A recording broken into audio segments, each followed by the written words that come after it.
물을 빨리 끓이려고 온수를 사용하신 적 있으신가요? 하지만 이 단 한 번의 선택이 당신의 건강을 위협할 수 있습니다. 안녕하세요. 오늘은 우리가 일상 속에서 무심코 하는 습관, 온수로 라면 끓이기 혹은 따뜻한 물로 커피 내리기가 왜 위험한지 그 이유를 과학적으로 풀어보겠습니다. 많은 분들이 물을 빨리 끓이기 위해 수도꼭지를 온수 쪽으로 돌립니다.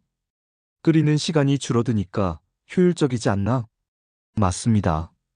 겉보기엔 시간 절약처럼 보이죠. 하지만 세계보건기구 WHO와 미국 환경보호청 EPA는 음식이나 음료를 만들 때 반드시 냉수를 사용하라고 경고합니다. 그 이유는 아주 단순하지만 치명적입니다. 온수와 냉수가 흘러오는 길, 즉 배관의 경로가 완전히 다르기 때문이죠. 냉수는 정수장에서 깨끗하게 처리된 물이 곧장 가정으로 공급되는 구조입니다. 하지만 온수는 그렇지 않습니다. 온수는 정수장에서 온 게 아니라 우리 집 보일러나 온수기 속을 거쳐서 나옵니다.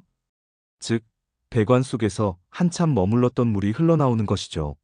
문제는 그 과정에서 구리, 납, 니켈, 철, 아연 같은 중금속이 물에 섞일 수 있다는 겁니다. 특히 오래된 배관이라면 위험은 훨씬 커집니다. 물의 온도가 높을수록 금속의 용출, 즉 녹아나오는 양이 많아지기 때문이죠. 이건 마치 뜨거운 물이 금속을 더 잘 녹이는 원리와 같습니다. 실제로 2022년 서울 마포구의 한 아파트에서는 온수에서 페놀이라는 독성 물질이 기준치를 초과해 검출되기도 했습니다. 이건 단순한 이론이 아니라 이미 현실에서 발생한 사례입니다. 그렇다면 끓이면 괜찮지 않을까? 하고 생각하실 수 있죠. 하지만 이게 가장 큰 오해입니다.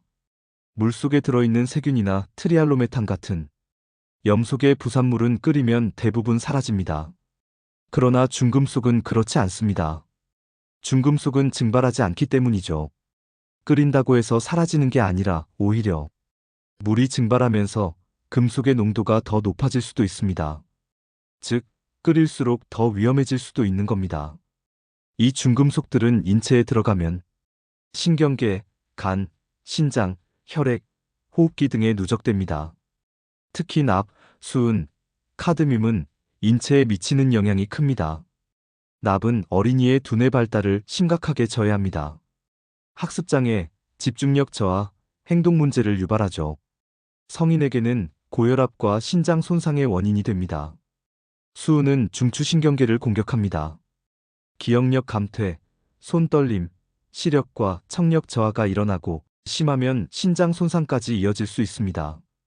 카드뮴은 신장 기능을 떨어뜨리고 뼈를 약하게 만들어 조기 골다공증을 유발합니다. 또한 폐 손상과 암 발생 위험도 증가시킵니다. 이런 중금속은 한 번 몸에 들어오면 쉽게 배출되지 않습니다. 시간이 지나며 조금씩 쌓이고 결국 만성 피로, 신경계 장애, 생식 능력 저하, 암 등으로 이어질 수 있습니다. 특히 임산부와 어린이에게는 훨씬 더 위험합니다. 태아의 발달에 영향을 주고 아기의 뇌 성장에 영구적인 손상을 줄 수 있기 때문입니다. 결국 온수로 라면을 끓인다는 건 뜨거운 물이 아닌 중금속이 섞인 국물을 끓이는 것과 같다는 뜻입니다. 즉, 빠른 조리 대신 건강을 잃는 선택이 될 수 있다는 말이죠.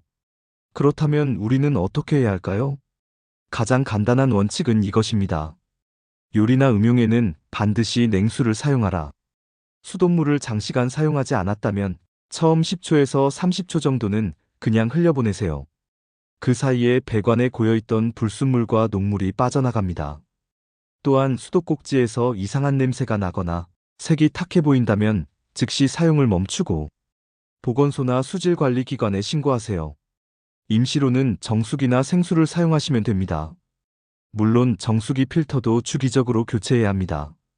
중금속까지 완전히 제거하는 기능을 가진 필터인지 확인하는 것도 중요합니다.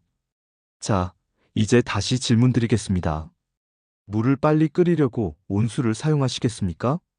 그 몇 초의 시간 절약이 당신의 건강을 수년간 해칠 수 있다면 답은 명확하겠죠. 우리의 몸은 물로 이루어져 있습니다. 하루 중 마시는 물 한 잔, 밥 한 끼에 들어가는 물이 곧 우리의 세포를 이루는 재료가 됩니다. 그렇다면 물을 대하는 태도는 곧 자신의 건강을 대하는 태도이기도 합니다. 이제부터는 꼭 기억하세요. 온수는 세척용, 냉수는 조리용입니다. 특히 어린 자녀가 있는 가정, 임신 중인 분이라면 더더욱 주의해야 합니다. 아무리 급해도 냉수를 받아서 끓이는 게 건강을 지키는 첫걸음입니다. 우리의 몸은 한번 손상되면 되돌리기 어렵습니다. 그러니 내일 아침 라면을 끓이실 때 수도꼭지를 한 번 더 확인해 보세요.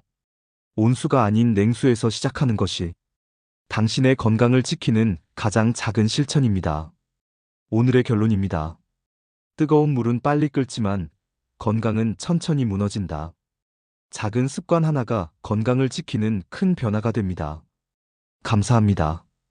이 영상이 도움이 되셨다면 좋아요와 구독으로 건강 정보를 계속 받아보세요.